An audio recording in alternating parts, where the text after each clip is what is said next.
I don't get how you guys, like, everything's free to play now, and you guys have never even. I know that you've got some microtransactions in game and stuff, but it doesn't seem like that's ever been on the agenda for you chaps. I mean, what's the deal? So we've talked about it though. We've talked about it, yeah, and we look at the various things. So I'm a firm believer that people say that the subscription-based MMO is dead. I just fundamentally disagree with that, and I think we are a great example of why that just isn't the case.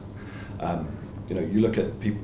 You couldn't retrofit free-to-play onto Eve. No. Just it would change Eve from what it is. It would kill it. I personally think. We're making it so that there's kind of free-to-play, which is you can mine and you can get in-game currency and you can buy a Plex and you can get your game time, but someone still has to buy that Plex and inject it into the system and all of those things. So we've got a really good, interesting sort of dynamic now with that sort of mix, and people who are in effect paying to play with a Plex is now is a decent percentage of our user base.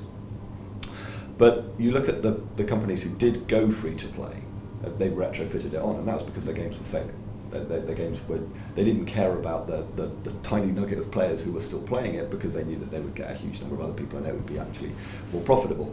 We would kill our game if we did that. Yeah. You look at Dust, we are building from the ground up to be free to play. So there are, I think you can build games which have that as a really successful business model, but changing Eve to be that would be a very, very difficult thing. And Dust, it's just enabling us to try different things. And I think the model, free to play first person shooter on PS3, brilliant.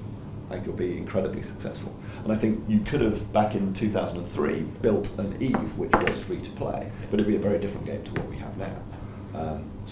Horses for courses, and I think if you have a really good game which is really compelling and people actually want to spend a long time playing it, not like a month or two, but like Eve players do, years of their time, they're prepared to pay a good subscription fee for a good quality gaming experience. Yeah.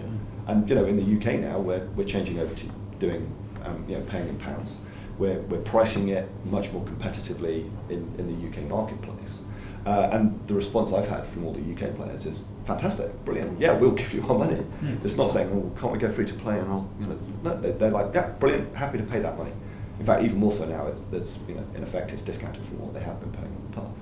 Yeah. So no, I think free to play has its place. I think it's a really good business model if you build the game in the right way. But strange things would have to happen to Eve for it to go traditional free to play.